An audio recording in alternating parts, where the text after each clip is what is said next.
On Blues Radio International, Jesse and Audrey continuing our viral, antiviral world tour. And this time, we stop in beautiful Hudson Valley, New York, for a master of the blues, our friend Ted Horowitz, a.k.a. Papa Chubby. How are you? Greetings, my friends. I am very well. Thank you for asking. I love you both, and I love you all. And thank you for doing what you do. Thank you for coming. Thank you. It's so wonderful to be with you today. I was wondering whether you could tell us what you're going to treat us to first here. This is called No Justice, No Peace. And I'm going to lay this on you right now.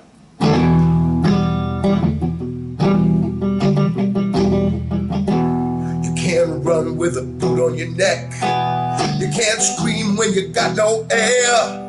You can cry for your mama just a little bit. Well, your voice is no longer there. You can't see the eyes looking horrified, not believing what they see. Not a hand to free. Your dying light was left to set you free. Only one thing I know for sure: devil's been released. No justice, no peace. No justice, no peace. No hand of God will make the fire cease. No justice, no peace. No justice, no peace. You can't hide in a bunker of lies while the goon squad beats the crowd. You can't hold up the Bible outside a church like you're some kind of proud. You can't turn the guns on your citizens, expect them to comply. It's America, and the people say no more black men die. One thing that I know for sure: devil's been released. No justice, no peace. No justice, no peace. No hand of God make it cease. No justice, no peace. No justice, no peace. That's the first one. Yeah. Wow. That is really a beautiful, beautiful piece of writing and a very important one for us now.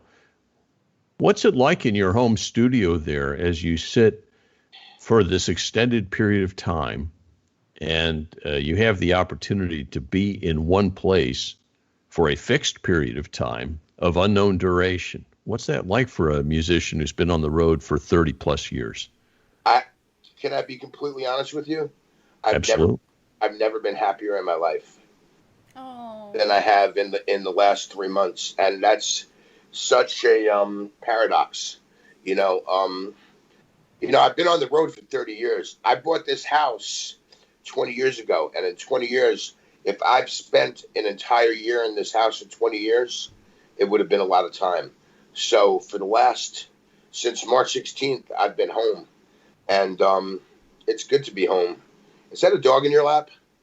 My cat actually came cat. in and crawled across the desk. That's why I was Woman has some appendages. I'm not sure. I don't want to know about that. There. No, this guy right here. Hey, kitty cat. How you doing? He decided he was gonna climb across my desk. He's a big boy. Anyway, not too. No, we interrupt everything for pets. Not to diminish what you were saying. I am so sorry, Ted.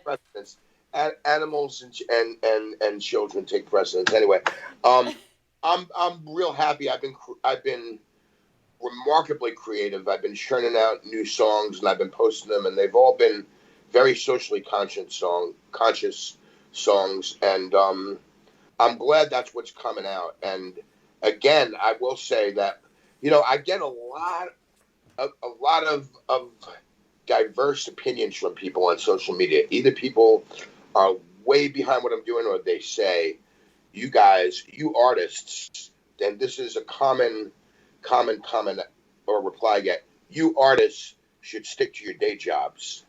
Oh, no. Okay? And I said, well, what about Bob Dylan or Woody Guthrie? What about Bob Marley? And the list goes on and on and on and on and on and on and on and on. What about Gary Clark Jr., man? It's an artist's obligation to tell the truth. It's an artist's obligation to have an opinion, man. And I sincerely believe that, and I always have, and I've based and built my career on that. And I'm looking at a poster from a record I made way back in the early 2000s when George Bush was president, and I was not happy at the time. And the title of the record was Peace, Love, and Respect, and the symbols that represented that were peace sign, a heart, and the middle finger for respect. And when I put that record out, I had people sending me hate mail, sending me mail saying, I listened to your music for 10 years. I'm burning all your records. I get the same thing now, man. There's a lot of derision, and people are very afraid to have their opinions challenged or their beliefs threatened in any way. And I'm not an a-hole about it, man. I don't try I mean, look, I'm a New Yorker. If you get in my face, I'm going to get back in yours. You know, that's just the way we are. But I do consider myself a very tolerant, opinionated but tolerant person. I'm tolerant of anybody's opinion as long as it's put forth in respectful and in a way that should provoke thought and conversation. That's what we should be doing now, and we're not doing that, man. And it's and then there are lines that are just not crossed. You know, one comment I got was, so you care more about somebody killed than you care about a black man being killed than you do about all this property being destroyed? And the answer is an obvious yes, of course I do. The property can all be replaced. This is a life that was lost. And I look, I don't mean to just focus on this and jump right on this, but it's like not talking about the elephant in the room, you know? So I laid that song on you for better or worse. And, you know, I will play some blues too. Yeah, well, we appreciate that. But we also are in a very historic time in so many ways. We really are. And that's something that we can't ignore. So I appreciate your social consciousness. But I also very much appreciate your incredibly deep blues. Yes. What strikes you as the appropriate thing to play next? Well, you know, I would have to play a song, a hopeful song, a song of hope. And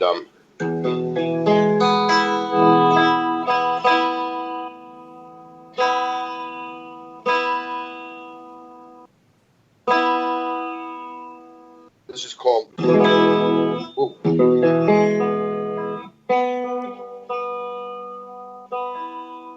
we go. This is called The Best Is Yet to Come. And this is a song of this is an interesting year. I was supposed to be celebrating my 30th year on the road in 2020. I was booked through March 2021. Everything's you know what? That's the way it is, man, and I'm okay with it. I do want to give a quick shout out to Rick Booth and Intrepid Artists International for just being such great, wonderful people. I love Rick and all those guys with all my heart, and especially Rick, man. I've really watched him handle this thing with, you know, I swear to God, we should vote Rick Booth for president, man. He'd do it. He'd do a good job, man. The guy really cares about his people, man.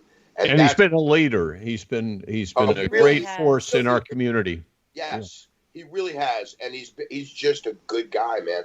And in this business, that's something that's, you know, there are a lot of good people in this business, but it's something that you really have to cherish. So this is called The Best Is Yet to Come, man. And I mean this. And if you're feeling down and lonely, you're feeling troubled, just hang on there, because it's the best is yet to come. I give you my personal guarantee. So this goes like this.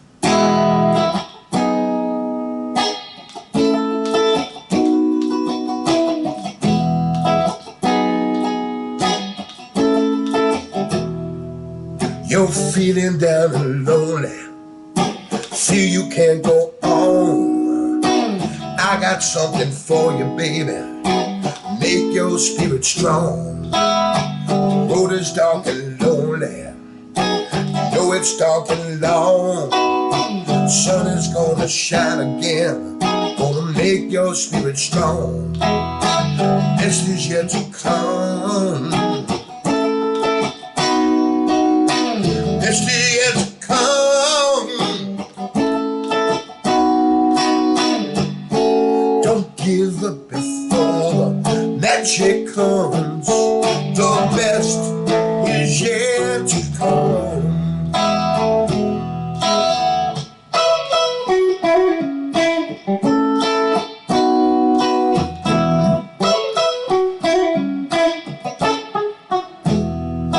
Well, if you're feeling that you can't go on, feeling life is rough, rainbow that you're looking for is never quite enough. Don't give up, my darling, you know it's coming soon. Love that you are searching for, it's right there with the moon. This is yet to come. This is yet to come.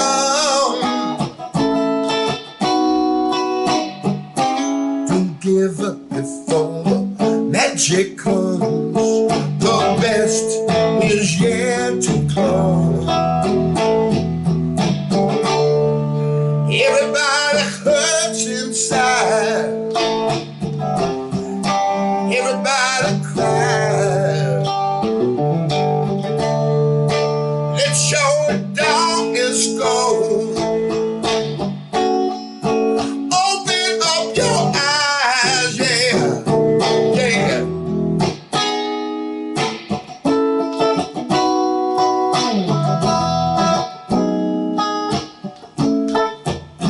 And if you're worried about tomorrow, your anxiety is strong. Let me tell you something now, tomorrow never comes. We're all living for the moment. You know you're smoking hot. Don't let the devil fool you into thinking that you're not. Best is yet to come. Best is yet to come. Don't be up before the magic comes. The best is yet to come. The best is yet to come. Best is yet to come.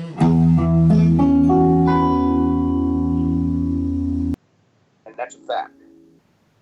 That's beautiful. Look at that manly drink.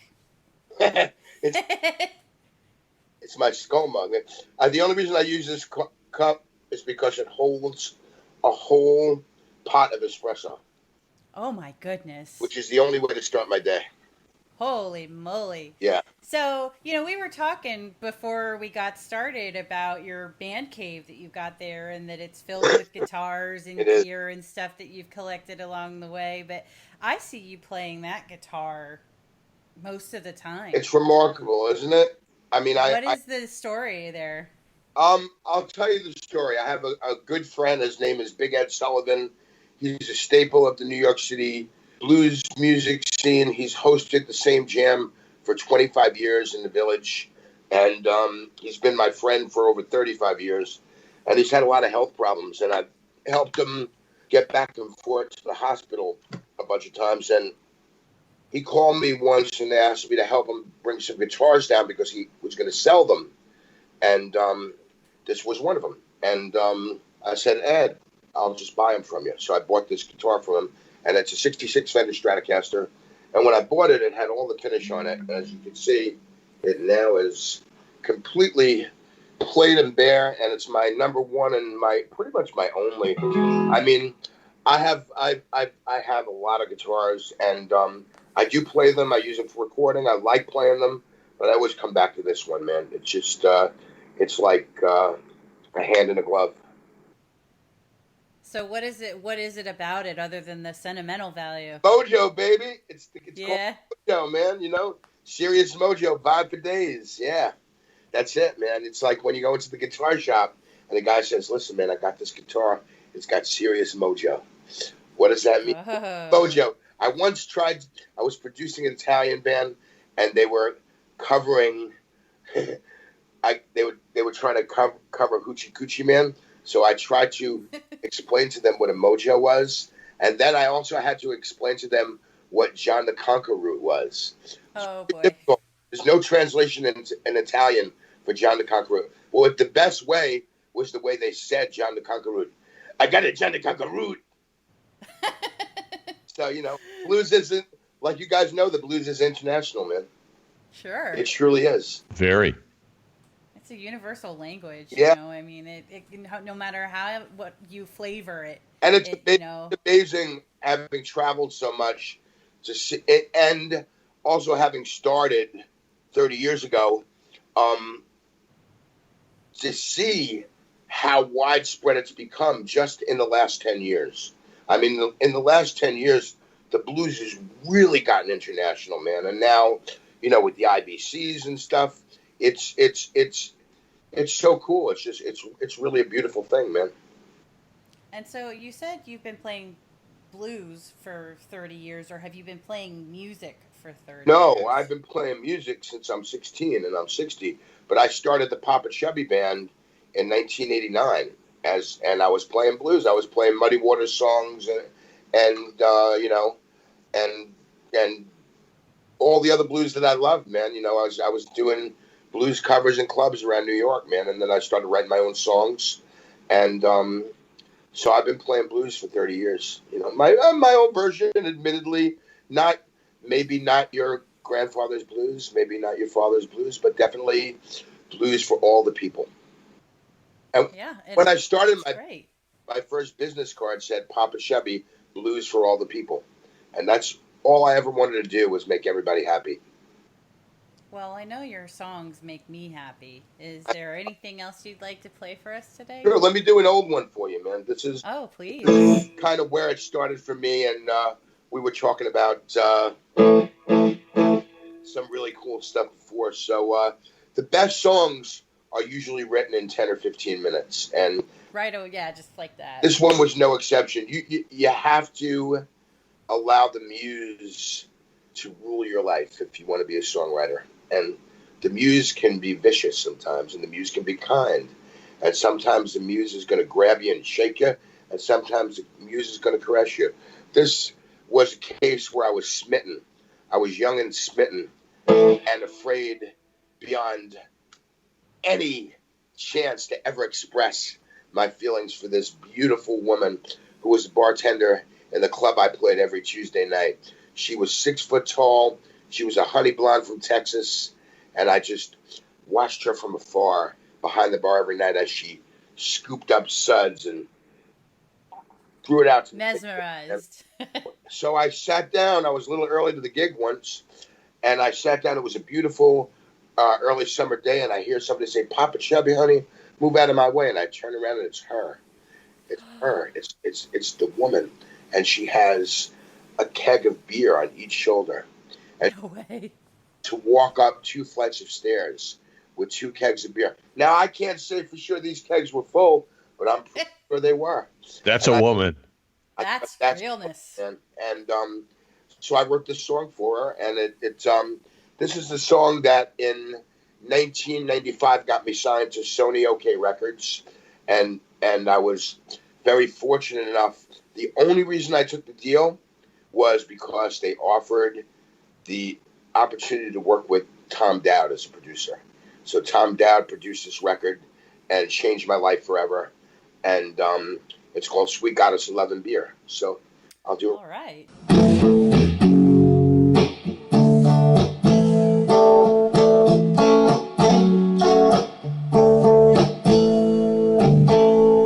Baby, I want you to know how much I love you, how far I'd go just to get with you, just to get near. You're my goddess of love and beer. Baby, I want you to see how sweet our life could really be. I love you, baby, the baby's clear. You're my goddess of love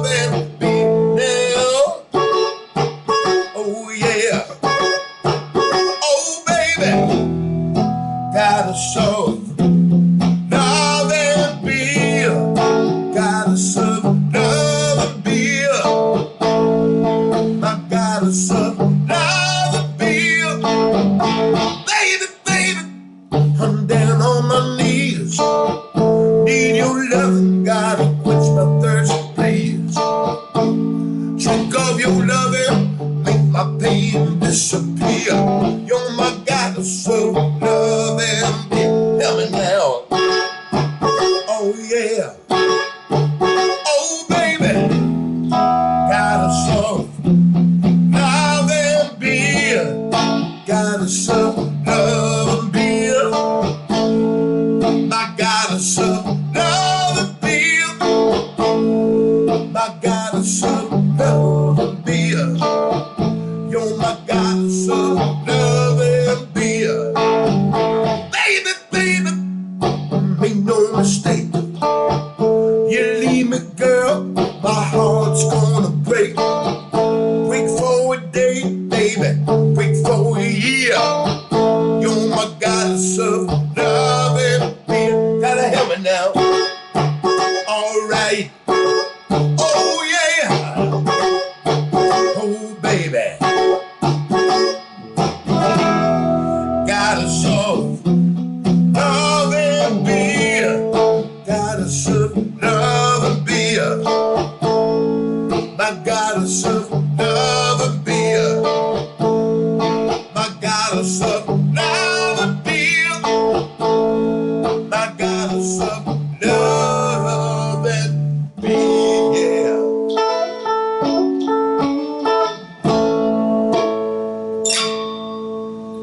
There we go.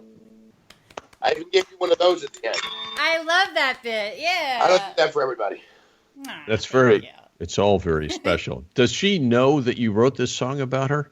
Yeah, her name, I don't remember her last name. She was an actress. Her name was Farrah, and she was actually on the TV series Wings, which I barely remember. I think, but I had seen her after I got signed, and I let her know, and she was like, oh, yeah, great, thanks, see you later. So, Oh no. there you go. Aw. But I was way over her by that point anyway. I was on to New Heartbreak, so Yeah. It's a blues song, so that's okay. I'll tell you what, man. it's emblazoned permanently in her iPod. Don't kid yourself. I Yeah, right. hope so, man. I certainly hope so. You've had the ability over the years to play in front of a lot of audiences, and you were talking before about the universality of blues.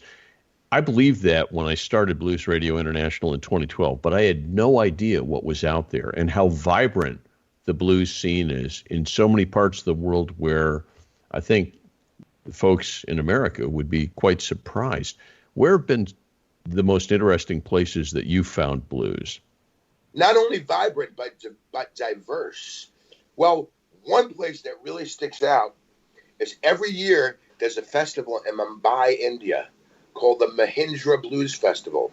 Now, Mr. Mahindra, who I met, is an awesome man. He's a great, compassionate man who gives tons of money to charity. He also owns Mahindra Motors, who owns the patent for the Jeep. So he's an incredibly wealthy person in one of the poorest places in the world. Now, Mumbai might be poor material in a material sense, but it's rich in spirit and it's rich in soul. I played the Mahindra Blues Festival. I flew to India, to Mumbai. When you drive through the slums and ghettos of Mumbai, man, it blows your mind. But when you get to the venue, there's all these Indian people there and Indian blues bands that were incredible. I mean, remarkable, man. I mean, I've seen stuff like that just blew my mind. And then you're in Mumbai, India, playing with all these great people. And I mean, I don't even remember who was on the festival, man. It was like Robert Randolph and Walter Trout and me and Jimmy Thackeray. And, they do it every year. And I even think that Buddy Guys Legends broadcasts a week of Mahindra Blues Festival from Buddy's Club in Chicago. So that definitely sticks out, man.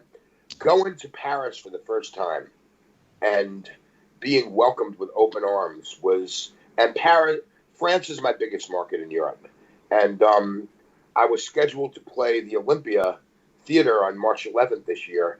And it's not October 11th. It's been moved now to 2021. But you play a venue like the Olympia in Paris. It's where Jimi Hendrix played, man. It's you're playing these legendary places, and the love of the people is so huge, man. And all they want from you is for you to do what you do. And I can say in Europe, the European audience, in some ways, see, there's not just one European audience. That's the thing. It's diverse. If you go to Scandinavia, they want straight up swing and jump blues. That's what they love in Scandinavia. You go to Germany, they want hard rock blues. You go to Holland, it's a whole different story. Yeah, every market is different in Europe, and that's been the beauty of it. And somehow they've all accepted me, which has been great. I've been touring over there for years. I'm really kind of having a hard time that I won't be back to Europe this year, in all likelihood. And I'm trying to talk to fans about it, and but everything's been canceled. So, you're with us now in front of an international audience, and so I'd like to know what you would play for that international audience. Well, I'm going to play one of my favorite songs of all time, and this is a real blues song, man. And this song was written by three of the greatest people in music. It was written by Leon Russell, Donald Duck Dunn, and a gentleman named Don Nix. And a lot of people know the first two, but they don't know the third guy. Don Nix, important. Don Nix wrote some of the greatest songs in blues and rock and roll. And the trio of those people, when they worked with Leon Russell on Shelter Records, producing the great Freddie King, man.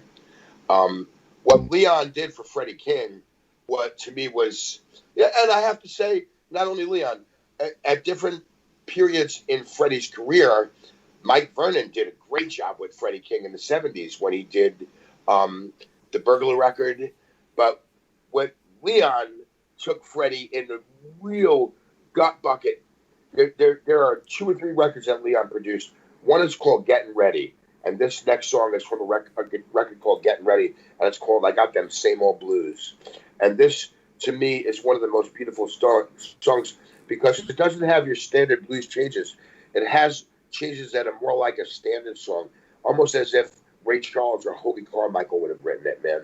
It's got that tradition to it. So I'll play this for you guys, and I'll offer this one up with love to Leon and his family, who I got to meet before he died, and also to the great Freddie King, who was one of the biggest influences in my life. So here we go.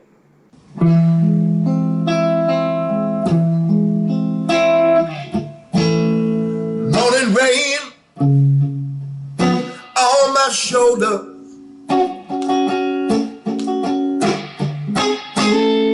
like the tears falling from my eyes, as I sit in my room staring out at the gloom. Yeah, it's the rain and the same old blues.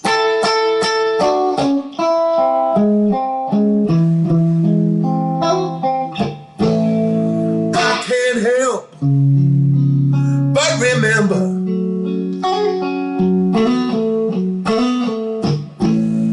how the sun used to shine on my back door.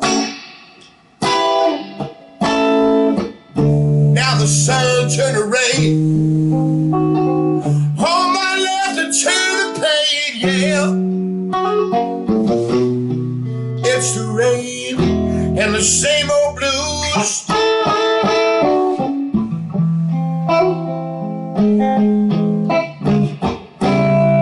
You're gonna miss my loving when it's gone. Miss my sweet touch and the way I carried on in your long father day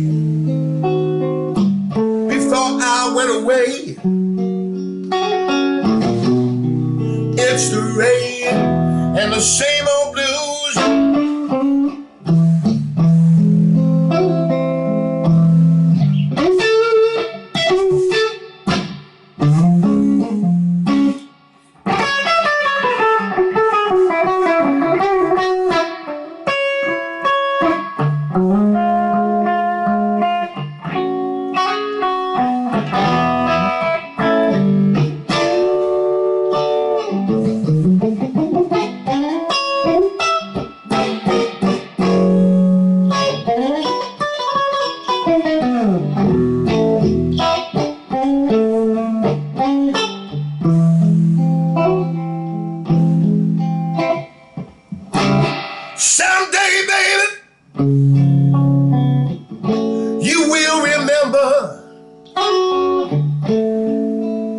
sweet, sweet smile and my tender caress and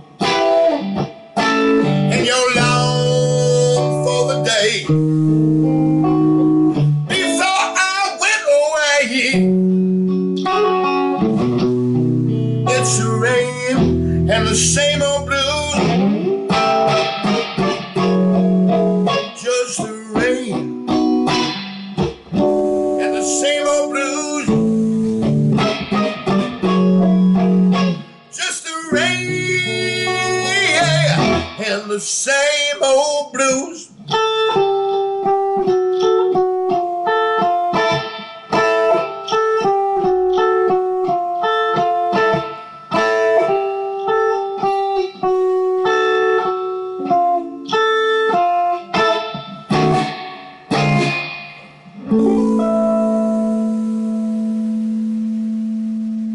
What a song, huh? I wish I wrote that one, boy.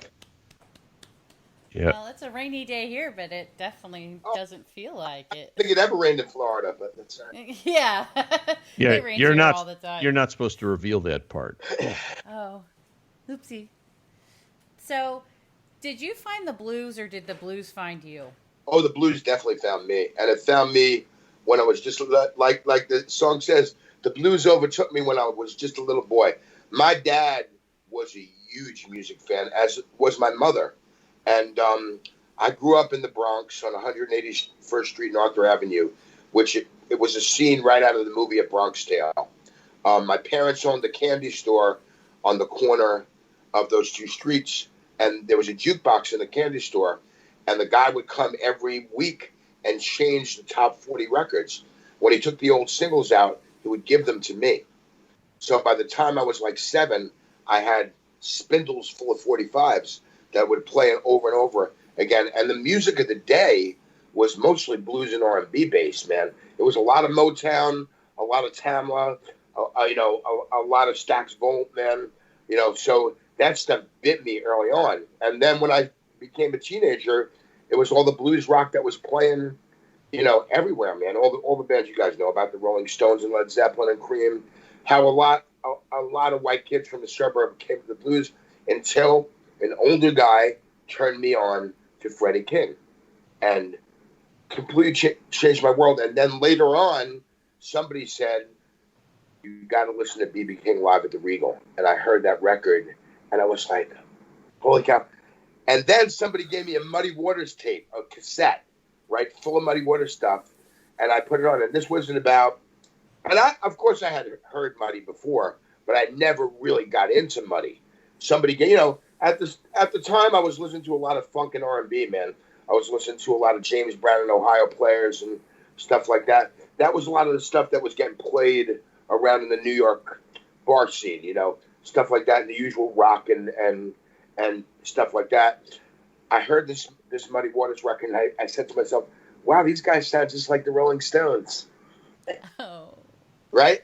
And that was it. I was hooked. So I started the first version of the Poppa Chubby Band, which was really interesting. We rehearsed.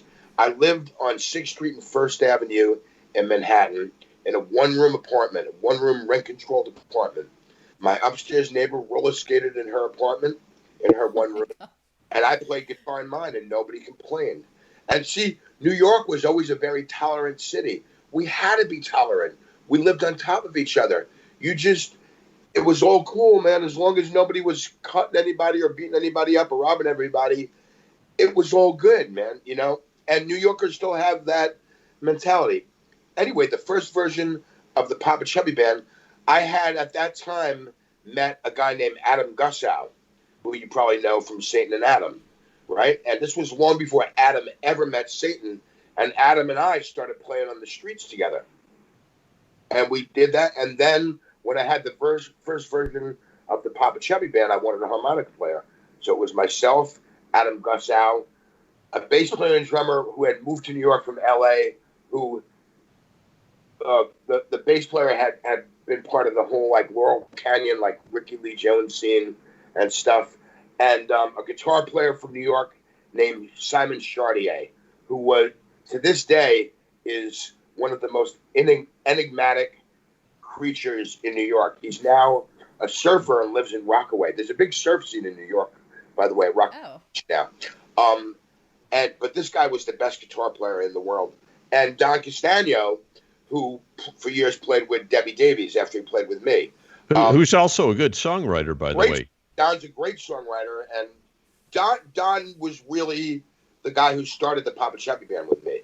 So that was the first Poppa Chubby band, the first. And, we made a cassette demo in my living room, and Don and I proceeded out to look for gigs in New York, man. And, we went to every club, and we got up to a place called Manny's Car Wash up on the Upper East Side, and I met a gentleman named Buddy Fox, who I don't know if you guys know Buddy Fox at all.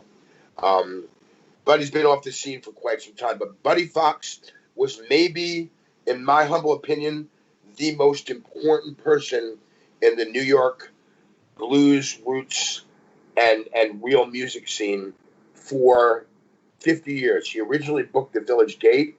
He then booked the Lone Star for many, many years and was the bartender. The Lone Star was a famous club on 13th Street, had a big iguana. I saw everybody there, man. And then after that, he booked Manny's Car Wash, which became the premier blues club in New York in the 90s. And I wound up being the house band. And through Buddy, I wound up getting... none of this would have ever happened for me if it wasn't for Buddy Fox. He entered me in a contest. At the time, it was the KLON radio, which was in Long Beach, California, National Blues Talent Search. And it was a lot like what the IBCs have become now. They had every city in New York have contestants, and if you won, and I was like, Buddy, I'm not doing a contest. And he's like, you're doing it. Shut up. Get on stage. Go ahead, play. Come on. That's it. That's how he was with me. It was like, like a really like, like my grandfather is like, get up there. What's the matter with you? Go ahead, play the blues. Right? Anyway, I wound up winning the New York one, and I went out to LA and I won the finals. And the finals were actually, this is pretty wild. It was me and a guy named Kevin Morris, who you know as Kev Mo. We came in first and second. The only reason I came in first is because I had a band, and Kev at the time was just playing solo. So, and I had a great band. Mike Merritt, who played with the Conan O'Brien band, was playing with me. Don Castagno. I had Seth Farber playing keyboards with me. Kevin and I have been friends ever since that. And to me, he's one of the most amazing songwriters in the blues. He really is. So that's where it all started, man. And here I am with you guys hanging out. Well, that's a beautiful thing. And thank you for that. I mean, what a dose of history you just doled out. It's incredible. Do you play any other instruments? I do, yeah. Like what? Anyone that gets in my way. Oh. I'm one of those people. I've been lucky enough to be able to pull a sound out of just about everything. Except I have twin daughters. One is a classical violinist and a very accomplished violinist, and the other is a trumpet player. And man, I can't touch. I don't know how she does that on that little tiny neck with no frets, man. And the trumpet, forget it, man. The trumpet's a whole nother thing, man. So anybody who plays brass or those kind of string instruments, I tip my hat to you. But I started out as a drummer. I started out playing drums, but because of where I lived and my circumstances, there was to be mama didn't allow no drum playing around here, if you get my drift. So I switched to guitar. But I still play drums every day. I play bass, I play keyboards. And that's why I'm so happy in my studio. I can create music 24/7. I can play the drums at 2 a.m. I live in the country, man. I'm just bothering the owls maybe, but they make more noise than me. Well, you have backup singers then. Exactly. There you go. Just yeah. What? Can't What? Hear you. I'm sorry, my microphone was out. Yeah. No. I was wondering. You've got such a deep catalog. Could you reach back again for something that hasn't been heard in a while? Sure, I can. Oof. I'm gonna do. It's funny, man, because when when you talk about how I came to the blues, in the beginning, there was no place in New York City to play the blues. The blues in New York City was very unpopular until the early 90s. In the 80s, when I got deeply into the blues, I also got into Delta blues and Robert Johnson and Blind Willie McTell. And another gentleman who was instrumental in that was my friend Jerry Williams, who had moved up here from Raleigh, North Carolina, and started a whole nother music scene. And he started turning me on to all this, like, old school, like Piedmont blues and Delta blues and stuff. And we used to play in the subways together, he and I, man. And this is a song I wrote around, I guess I wrote the song in the late 80s when I was playing in front of the Washington Square Park basketball court. It's a very famous place. You've seen it in a million TV shows, man. There's some serious ballers there. Like a lot of these cats could have been in the NBA, but they play there, man. And we were playing there. We had a huge crowd. I mean, huge, like 100 people. People were throwing money at the case. We were playing Muddy Waters songs and Robert Johnson songs and Crossroads. And it was just like everybody's having a good time. And right then, the police roll up.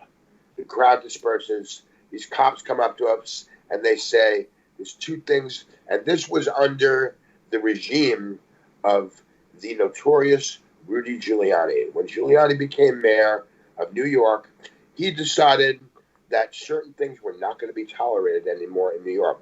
One of them was having fun and entertaining people.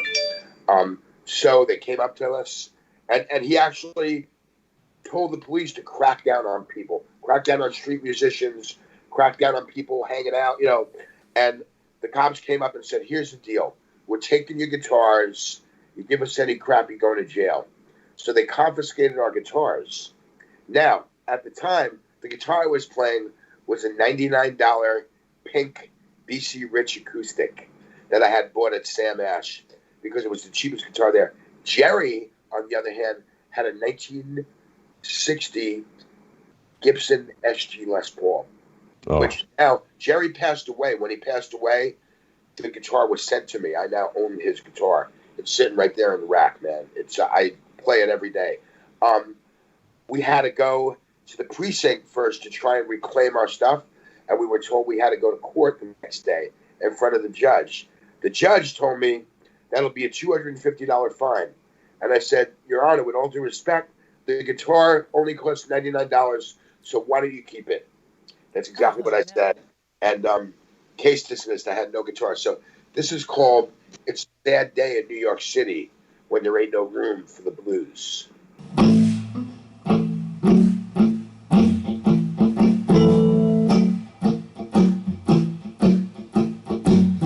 I woke up this morning, got out of my bed. There was a message from my landlord. Said you got no place to lay your head. There's a fella down in Wall Street, got more dough to pay. I'd be mighty grateful to you, son, if you'd just be on your way. I went down to my watering hole, my guitar to play. But the postman shut the door on me, said there ain't no room for the blues today. It's a sad day in New York City when there ain't no room for the blues. Like Howlin' Wolf driving a taxi cab, a muddy water selling shoes. Times Square looks like Disneyland, getting stronger every day. It's a sad day in New York City when there ain't no place to play. That's right.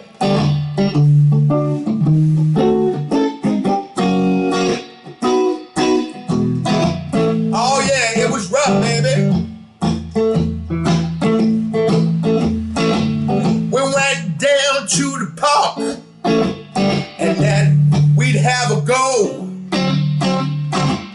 I took took out my old guitar, started playing a show. But the police didn't like no blues man, even though they was wearing blue.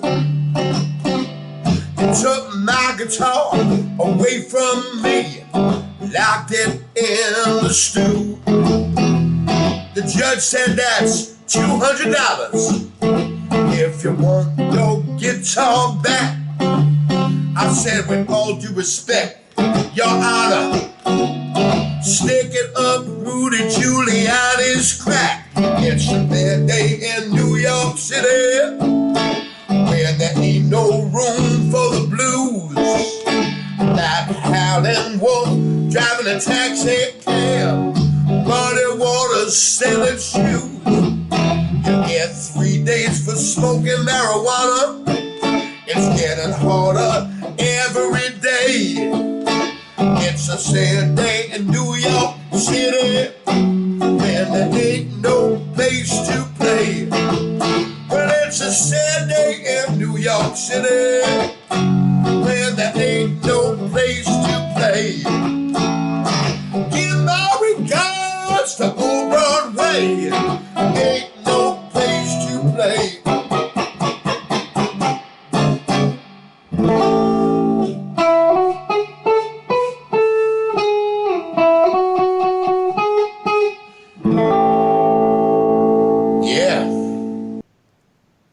Going back a ways.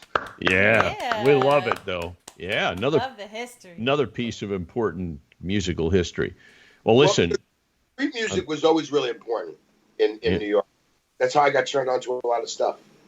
Yeah, it's where we all discover beautiful things. I know everywhere in the world I go, it's the music on the street rather than in the cathedral or the theater that really is stupendous. Listen, I'm hearing in my headphones what you know I would be hearing at this point in time. You've got to ask him to play the song that inspires us all and makes us all feel better when we're not feeling well, which you are really the person who delivers to us every single time. So I hate to ask you to do that again, but I'd actually love to ask you to play Hallelujah if you would. It would be my great honor and pleasure. It's the most beautiful song ever written. Can you tell me a little bit about that? You and I discussed your connection with Hallelujah and what this means to you when you play it and what's going on. And you and I had a pretty deep discussion about what's behind the song. Can you bring us into a little bit of that thinking so we can really be appreciating it when we hear it? First, I have to say that I got to see Leonard Cohen twice in his last concert tour. And this was after he had been in a Buddhist monastery for some years. While still being a practicing Jew, somehow he found no conflict between the two, which just speaks of his character and his acceptance. He left the monastery when he found out all his money had been stolen, and he was completely broken by a financial advisor. So he came out to start touring again so he'd have money for his grandchildren. This song changed my life when I first heard it. I always heard Leonard Cohen stuff as the way Otis Redding would have done it, man, because it really is gospel in a large sense, and it really is R&B, man. And this song, more than all of them, the message behind this song. Now, there are a lot of verses in this song, and I can't claim to get them all right. So I want to apologize in advance if I mess any of them up. But the message in every word of this song, I mean, Leonard Cohen would spend 3 years writing one verse of a song. You know, I mean, to have that kind of commitment. The song, I read an article where Leonard's publisher's son, who considered Leonard to be his uncle, once wrote a letter to Leonard saying, "Uncle Leonard, what does this song mean?" And Leonard responded to him that the song was written to speak the glory of the divine in an imperfect, cracked world. And this is a man who wrote the line, "There's a crack in everything because that's where the light gets in." And we live in a temporal plane of imperfect existence. We're flawed, imperfect creatures. I like to say you get Poppa Chubby with all the warts. And I don't hide it. I don't edit it. This is what I am, man. I may not be everybody's taste. Obviously, Frankie, my dog right now, is not liking what I'm saying right now. Or he's barking at a squirrel, one or the other. Probably a squirrel.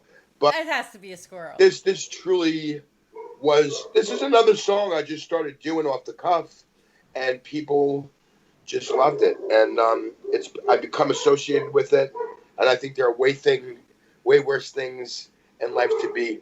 Look, man, I could have had a hit with Louie, man, and that wouldn't have been bad either, you know. So there you go. But I will play this for you, and I'll play with love and devotion. I think it's extremely important now for people to hear this message and to feel what's behind it, because it is my own personal belief and opinion is that the divine lives in each of us. And it lives in each of us perfectly and equally in every cell of our souls and in every thought in our minds. And it's our job to recognize it. We're in a constant state of choice between choosing between love and fear. And there's really no choice. The only choice is love. Love is stronger. Love is light. Love shuts out the darkness. So with this one, I offer this one up with love and respect, with intention for peace and understanding between all of us, black and white, any race, any gender, any orientation. Poppa Chubby loves y'all. So here you go.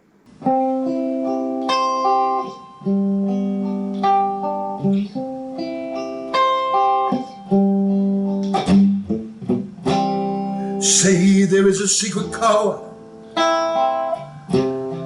David wrote and it pleased the Lord, but you don't really care for music, do you? It goes like this: before the fifth minor fall from major left, baffled king composing hallelujah, hallelujah, hallelujah, hallelujah. Oh yeah,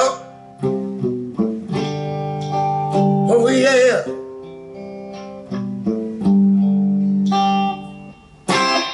Baby, I've been here before, seen your face, I've walked these floors. Used to live alone before I knew you. I have seen your flag on the marble arch. Nothing, some kind of victory march. A cold, it's a broken hallelujah, hallelujah, hallelujah, hallelujah. Oh yeah, oh yeah.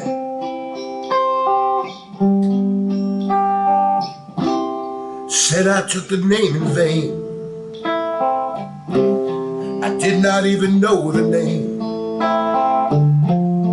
If I did, tell me what's it to you? Not a shot, heard a night, not somebody who's seen the light. It's a cold, it's a broken hallelujah. Oh, hallelujah, hallelujah, hallelujah.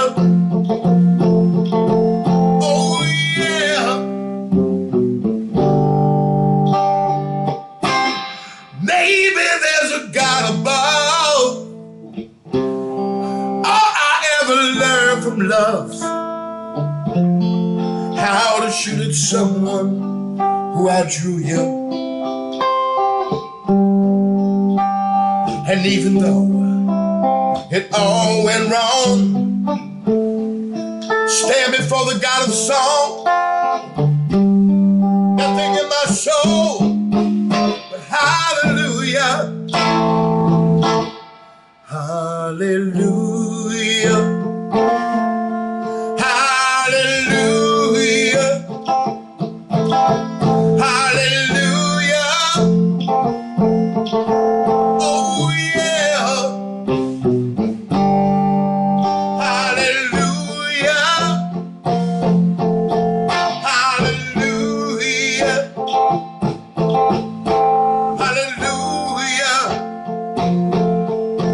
oh yeah.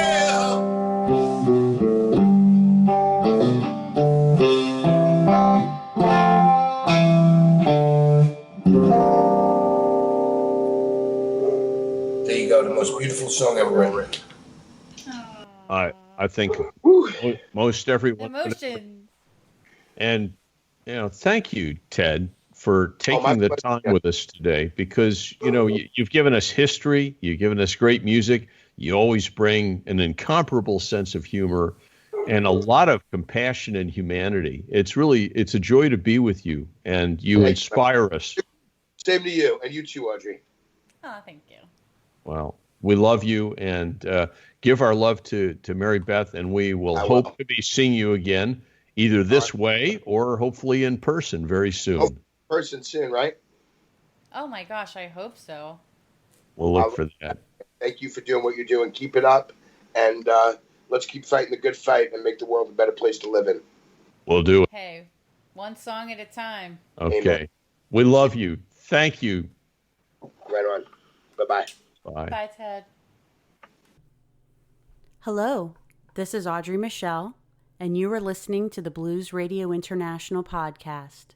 From all of us here at BRI, we would like to wish you a happy new year and warm wishes, hoping that 2021 is your best year ever.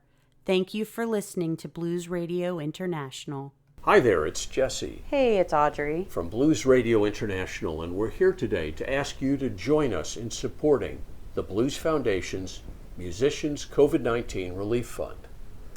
The Musicians COVID-19 Relief Fund helps full-time blues musicians during this pandemic.